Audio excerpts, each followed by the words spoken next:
Что, думаете, наверное, что я в каком-нибудь купе поезда или в малогабаритной какой-нибудь квартирке или в дачном домике? Нет! Сегодня будет офигенный выпуск нестандарта именно с интересной машиной, которая, я бы сказал, и к буса-теме относится, и к грузовичкам, и к олдскулу, самое главное, относится. У нас будет сегодня Mercedes T1 в кузове почтовик.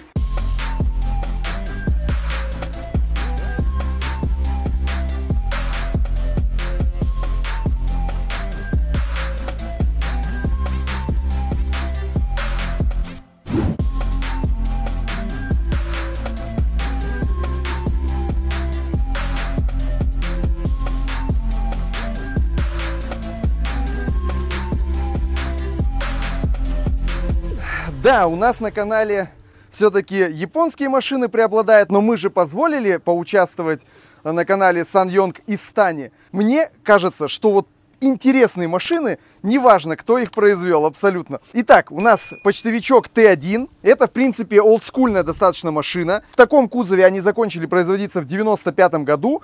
Ну, то есть начались в середине, можно сказать, 80-х, закончились в середине 90-х. Я офигел с того факта, что вот эта вот большая штука на самом деле входит в категорию Б.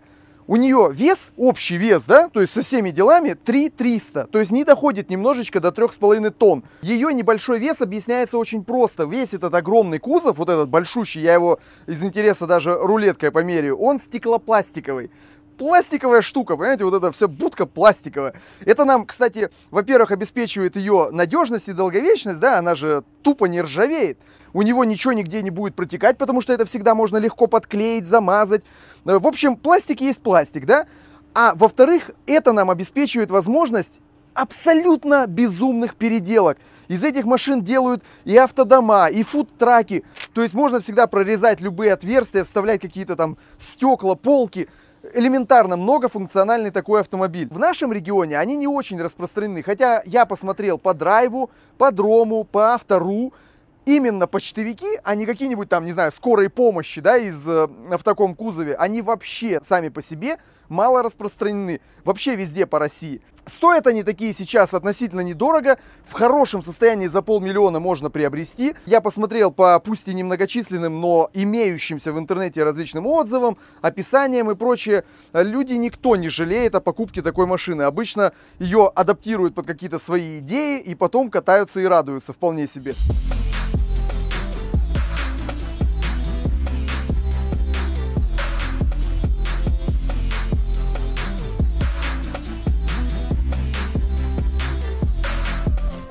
Версия у нас этого грузовичка 308D, соответственно, дизельный мотор. Двигатель находится внутри, но я вам должен показать, что находится еще и вот под этим маленьким капотиком. Она, конечно, из-за этого капотика выглядит довольно забавно, такой курносый, такой кургузый, такой бульдожка какой-то.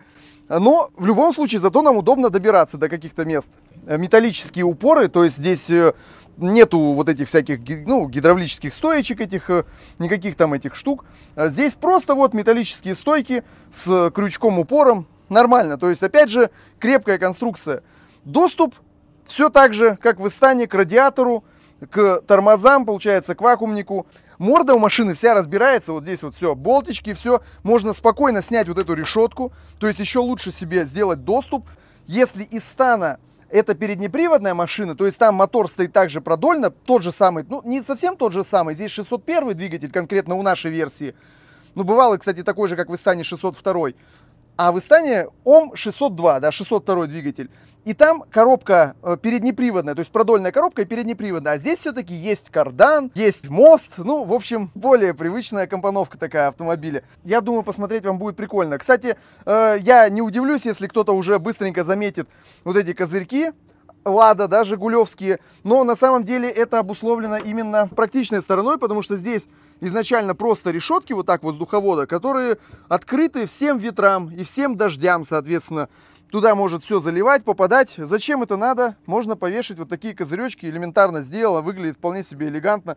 В отличие от Истаны, эта машина не на трубчатой раме. Здесь она более привычного вида. На самом деле даже не надо использовать ни домкраты, ничего. То есть на небольших 15-х колесах мы спокойно можем закатиться туда под низ и ремонтировать машину. Абсолютно все доступно. Спереди такая, кстати, балка просто суровейшая. Конкретно в этой машине я на раме рыжиков не вижу, особенно так, ничего такого. Она все-таки предыдущим владельцем неплохо обрабатывалась, но вообще считается слабым местом. То есть рамы у этих машин очень шустро и активно гниют. Особенно вот в местах крепления подвески, вот где у нас серьги, получается, рессор. Здесь всего 3 рессорки, спереди 2. Ну, вы сами понимаете, что грузоподъемность, это, конечно, не совсем легально, но грузоподъемность можно очень мощно увеличить. Здесь есть все для этого, все возможности для этого.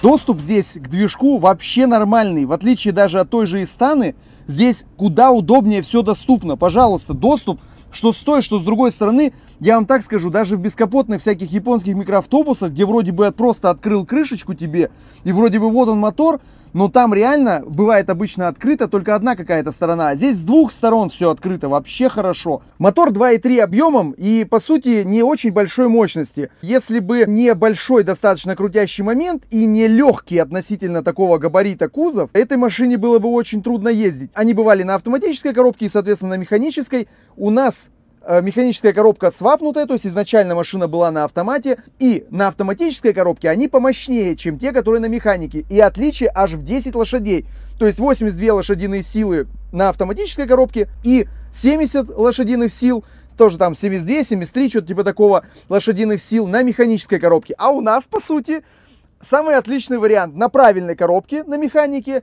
и с автоматной мощностью.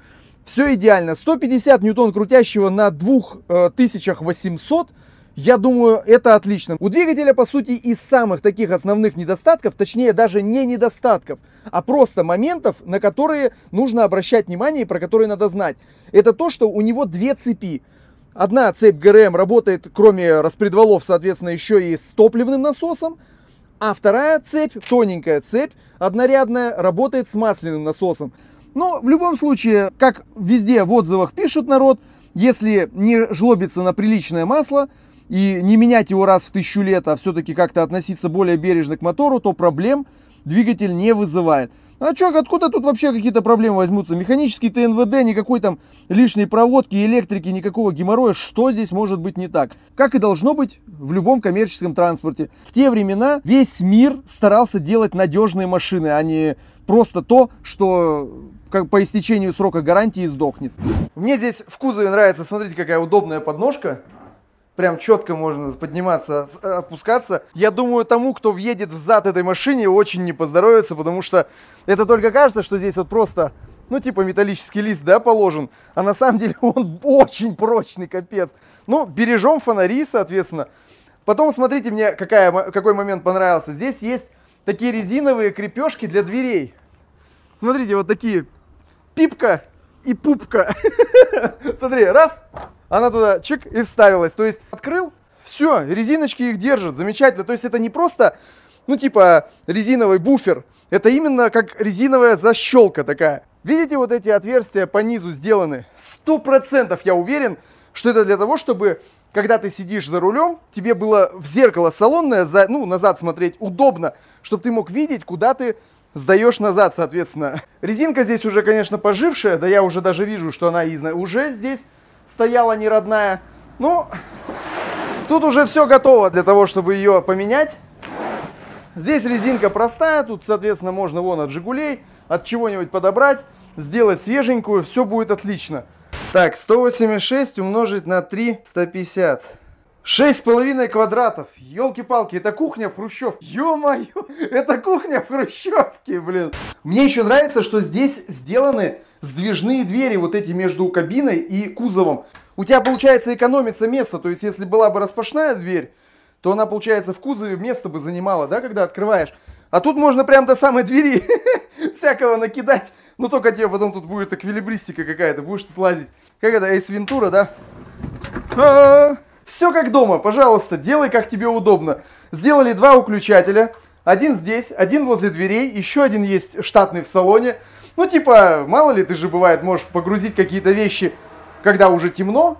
Но я, конечно, нажму и ничего вы не увидите, потому что светодиодные полосочки, их тут днем-то не видно. Вот я вижу только, что вот они загорелись. При свете их не видать.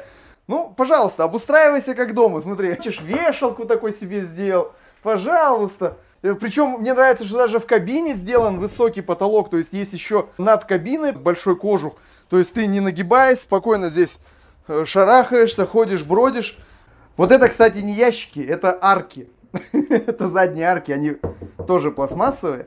Я видел, что иногда ставят меньше колесики сзади. То есть у нас вот 15-е колеса стоят, ставят 14-е колеса сзади. И вот эту часть вообще убирают, то есть делают абсолютно ровный пол. Тут все у нас простенько, да, прямые торпеды. Я не буду, наверное, кожух этот закрывать пока, пусть пока что светится, да, тут. Приборы эти все жигулеобразные, такие все олдскульные. Спидометр тросиковый, поэтому не удивляйтесь, когда мы поедем, что не будет видно скорости. Это, с одной стороны, даже в плюс. Вдруг я захочу разогнаться до запрещенных скоростей, а? Кто знает, кто знает. Но это просто потому, что она тросиковая, да, и тросик тут недавно порвался. Но важно сказать, ребят, что многие вот такие, особенно мелочевочные такие запчасти, подходят от ГАЗ-УАЗ, понимаете? То есть в какое-то время эта вся банда очень даже вместе корефанилась, и многие мелкие запчасти можно приобрести сейчас новыми, и они будут подходить на старые машины. Естественно, вы понимаете, что вот эти приборы еще родные, а вот это уже все не совсем родное, но тем не менее смотрится, скажите, прикольно, да? Оно и в родном состоянии смотрелось, я бы не сказал, что лучше, а возможно, что даже и хуже, я картинку приложу. Ну, меня, например, все устраивает. Часики, да, у нас такие стрелочные. Ё-моё, Rolls-Royce, бляха-муха, даже какую-то серебряночку там под ними вставили. Это тахометр, господи, это такой масюсенький тахометр, ёлки-палки. До 6000 размечено крутить. Хотя, по сути, я думаю, причем, кстати, не указана красная зона на тахометре, но я думаю, после 4 его уже скрутить смысла нету абсолютно. Он, наверное, там уже никак. Я что-то сперва такой думаю, а что же здесь-то, блин? Здесь преды. Изначально в этих машинах было второе сиденье маленькое, раскладное. То есть, видите, от него еще вот этот верхний вот какой-то подголовник, или что это даже, как назвать, осталось. Но здесь, видите, поставили приличное сиденье, и я, честно говоря, считаю, что это абсолютно правильное решение. Вы только посмотрите, насколько удобно сесть и положить руку на рычаг коробки. Вот, просто, все. Я еще сижу так, развалившись, смотрите. Красота, вот прямо как подлокотник. О. Не тянешься, никуда там не выкручиваешься. Все на месте, вообще замечательно. Вот здесь вместо вот этой панельки была бы панелька с кнопками. Я тоже картинку приложу. То есть переключали передачи, нажимая на кнопку, понимаете? Не рычаг двигая. Не здесь, не так, никак. А кнопками, просто кнопки там. Вот, задний ход, тык, эрочку нажал, пи-пи-пи, задний ход.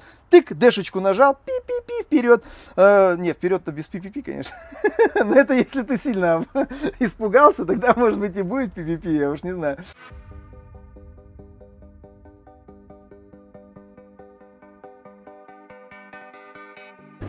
Ух, елки-палки, какой ты большущий. Зеркала, кстати, у нас не мерседесовские, а газелевские, но видно замечательно. Большущие, хорошие. Кстати, жалко, что действительно салонного нету. Было бы удобно, что смотреть в эти задние стекла. У нас же сейчас кузов пустой. Вот это, конечно, подстава еще та. BMW-шная. Конкурент!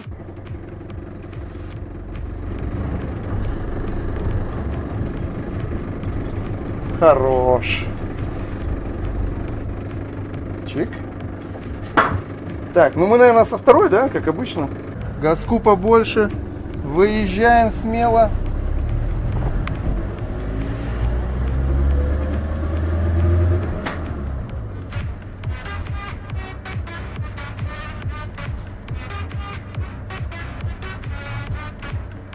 Ой-ой-ой-ой-ой, что-то это как-то...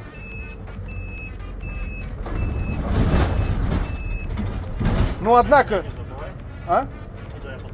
Ну да, но я же не сильно же, я же еду вон...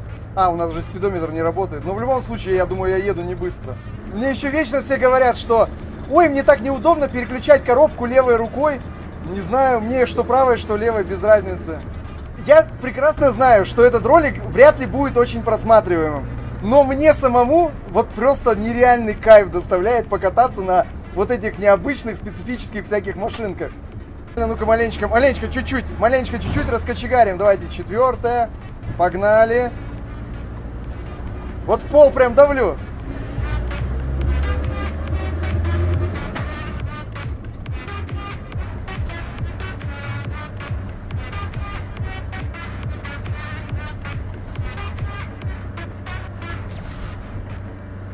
Я бы спокойно уехал бы на ней куда-нибудь далеко. Вопрос привычки. Там пару дней бы я поездил, привык бы к коробке, привык бы к вот ее реакции на газ. Да вообще отлично. Слушай, эластичный вполне мотор, ему не надо постоянно его дергать, переключать, вообще нормально. Я на одной передаче он спокойно кручусь, он не глохнет, не тупит, ничего вообще, обороты держит. Макс, ты как, жив там, все хорошо, держись. Все, еду.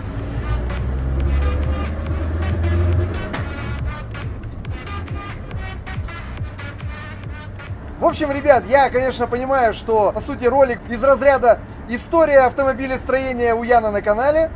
Ну, я думаю, лайка он вполне себе заслуживает. Мне кажется, я за пару дней бы так освоился, вообще на нем бы летал бы. Я по Иркутску, вообще на нем. Но подписывайтесь на канал, ставьте лайки, не пропускайте мои прямые эфиры. И всем пока!